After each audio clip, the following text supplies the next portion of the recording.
যে তোমার ফোন বাজছে। কে ফোন দিচ্ছে? অচেনা নাম্বার। এত রাতে অচেনা নাম্বার কে ফোন দিল?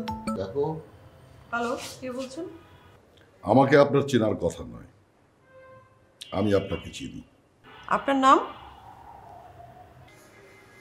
আমার নাম আপাতত আপনার না জানলেও চলবে, সেটা খুব বেশি গুরুত্বপূর্ণ নয়। এখন প্রশ্ন করুন, কেন আমি আপনাকে ফোন দিয়েছি? কেন ফোন দিয়েছেন?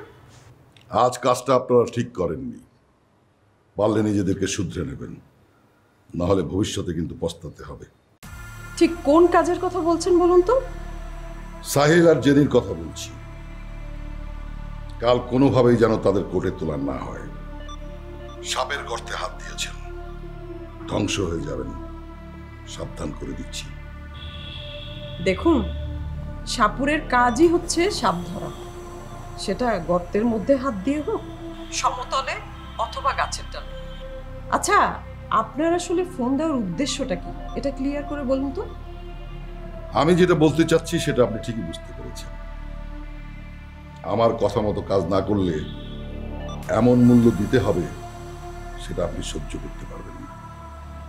এসব নিয়ে আপনার সাথে কথা বলতে আমি মোটেও ইন্টারেস্টেড নই। আর আরেকটা কথা, সিআইডি কে হুমকি ধামকি দিয়ে কোনো লাভ নেই। সিআইডি এরকম হুমকি ধামকিতে ভয় পায় না। আমি আবারও বলছি, আগামীকাল সাহেল এবং জেরিনকে কোর্টে তুলবেন না, তাহলে সত্যি চরম মূল্য দিতে হবে। হাতে লাগি বেটারি, হাত ছাইরা দাও সোনার দেওরারি।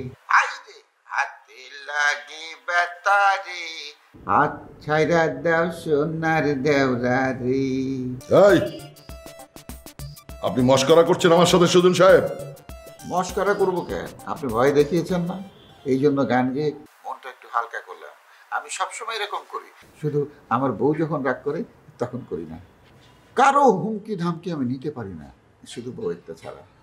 যদি জীবনে কোনো শোক নেমে আসে সেটা আবার নিতে পারবেন তো? বিশেষ আমার কথা মতো যদি কাজ না হয় সময় মতো ঠিকই বুঝতে পারবেন।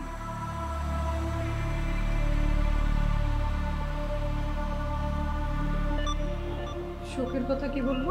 আরে বাদ দাও, এরকম কত কথা বলবে, এসব গুন্ডে চলবে না, বুঝতে পেরেছ? হাতে লাগি বেতারি, হাত ছাইরা দাও সোনার দেওরারি।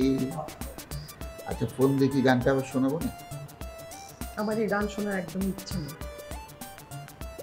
ফোনে হুমকি দিচ্ছে আর সে হাতে লাগে ব্যথারে গান শোনাচ্ছে।